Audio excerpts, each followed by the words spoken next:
The California wildfires have caused billions of dollars worth of damage and have led to a housing crisis with soaring prices. Let's talk about how these wildfires will affect the Southern California housing market now and for years to come. But before we do, if you want to keep seeing videos just like this one, go ahead and like this video, subscribe to my channel, and don't forget to ring that notification bell so that you never miss an upload. All right, let's get into it. Wildfires began raging across Southern California on Tuesday, January 7th, in what has become a devastating historic event, with only the 2018 Camp Fires being more catastrophic. Overnight, flames reaching the iconic Malibu neighborhood and its beachfront homes. There's another fire emergency in Los Angeles County. Big problem for firefighters. Late last night, 2 more fires broke out. When it comes to cost, though, the 2025 Los Angeles fires have become the costliest wildfires in U.S. history. While we do not know yet how many people have been left homeless, we do know that close to 200,000 people were under evacuation orders. These fires destroyed entire neighborhoods in some of the most densely populated areas in the country, with some of the highest home values. According to JP Morgan, insured losses may be over $20 billion US, and total economic losses could reach $50 billion. Other sources, such as AccuWeather, estimate economic losses to be up to $150 billion. Just as a note here, when we're talking about economic losses, that includes damage to businesses, homes, infrastructure, vehicles, lost wages, medical expenses, and supply chain interruptions. Nathaniel Rakich points out that the 2025 Southern California wildfires could end up ranking as one of the most expensive natural disasters of any kind. With so many people left homeless, they have to go somewhere, and many are choosing to leave the state of California. People have been moving out of California in droves for some time now, simply due to how expensive it is to live there. California consistently ranks in the most expensive states to live. California ranked number 3, just behind Hawaii and Massachusetts, on this list of most expensive states to retire. It ranks number 2 on this list of states with the highest cost of living. It ranks number 2 again on this list of the top 10 most expensive states by Quicken Loans. And 9 California cities rank in the top 20 most expensive places to live in 2024 and 2025 by US News. According to North America Moving Services, in 2024, California ranked as the number 1 state for outbound moves, with 62% moving out and 38% moving in. The 2025 wildfires have only exacerbated the rush to leave California. According to Ryan Serhant, a New York real estate broker, on Fox Business's Countdown, his firm began receiving calls from agents in and around Los Angeles with clients looking to move to the East Coast. Maybe coming to the East Coast.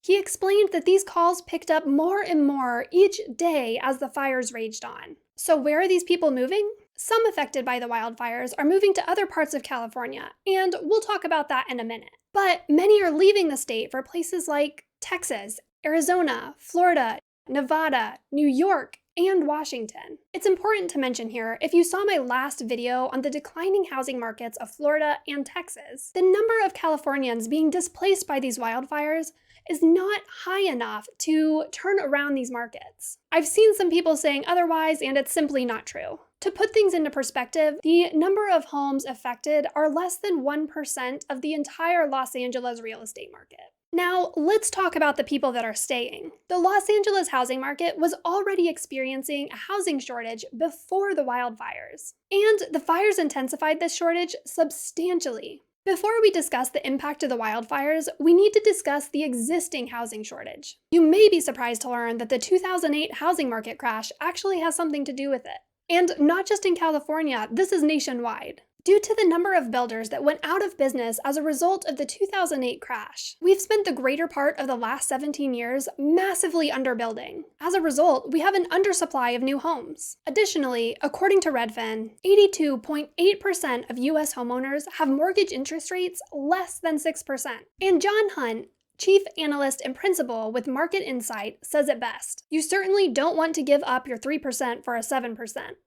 That's keeping a really tight lid on the market. This means more homeowners are staying put, and there are fewer existing homes on the market." According to the California Association of Realtors, the loss of all these homes will tighten the housing supply in affected areas and will eventually put an upward pressure on home prices as demand recovers. Many economists are stating that the overall impact on housing prices will take some time to surface. The impact on home prices will be larger in those communities with a lower income, middle-class residents that have nowhere to go than in those affected communities full of very wealthy individuals that have the means to move. According to Selma Hepp, chief economist and executive of research and insights at CoreLogic, two things could happen. One, the market could see faster home price growth in surrounding markets as households who lost homes contribute to home buying demand. Or two, the market could see slower price growth as damaged homes and remaining parcels of land are sold. According to Oscar Way, deputy chief economist at CAR, the wildfires won't make a significant impact on home prices at the state level because only a very small percentage of housing stock was affected, but the local markets may see an increase in housing prices up to 5%.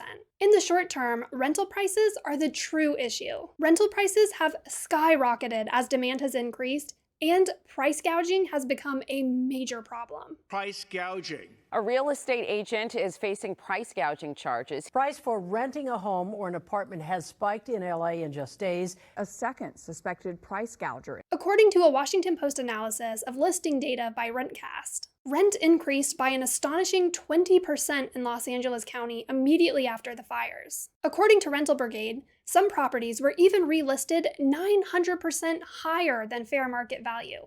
That's insane and illegal. For reference, California's anti-price gouging statute prohibits landlords from increasing rent by more than 10% for 30 days after declared states of emergency. Actually, the Los Angeles County Board of Supervisors just approved a motion to increase the penalty for price gouging to a maximum of $50,000 per violation. This is an increase from a $10,000 fine and up to 1 year in jail. 2 real estate agents have already been charged, and at least 500 letters have been sent out by the Department of Justice to entities accused of price gouging. Finally, let's talk about rebuilding. As you know, building a house doesn't happen in a day. It can take months and sometimes even years. When it comes to rebuilding entire neighborhoods, we're talking about a process that will likely take several years. In fact, Nicholas B. Irwin, research director and associate professor of economics, predicts that a lot of businesses will choose not to rebuild, and that moving somewhere else is likely to be more attractive. He lists 3 reasons why some won't want to rebuild. The first reason is insurance, with a lot of people receiving only a fraction of what a business or a home is worth. The second reason is that the land is worth more than the homes and the businesses that once sat upon it. Developers' lower offers for land may make more sense to people in the short term, so they'll take the money and move on. The third reason is that rebuilding is expensive, especially with so many people rebuilding at once. The demand for contractors alone could drive up costs. I'd also like to add that any of Trump's tariffs placed on countries where we purchase our building supplies will only hike up costs more. Rebuilding after the wildfires is going to be a very costly undertaking. And understandably, some just aren't up for it. If you enjoyed watching this video, go ahead and hit that subscribe button for me. Thank you so much for watching. I'm Alexandra, and I'll see you next time.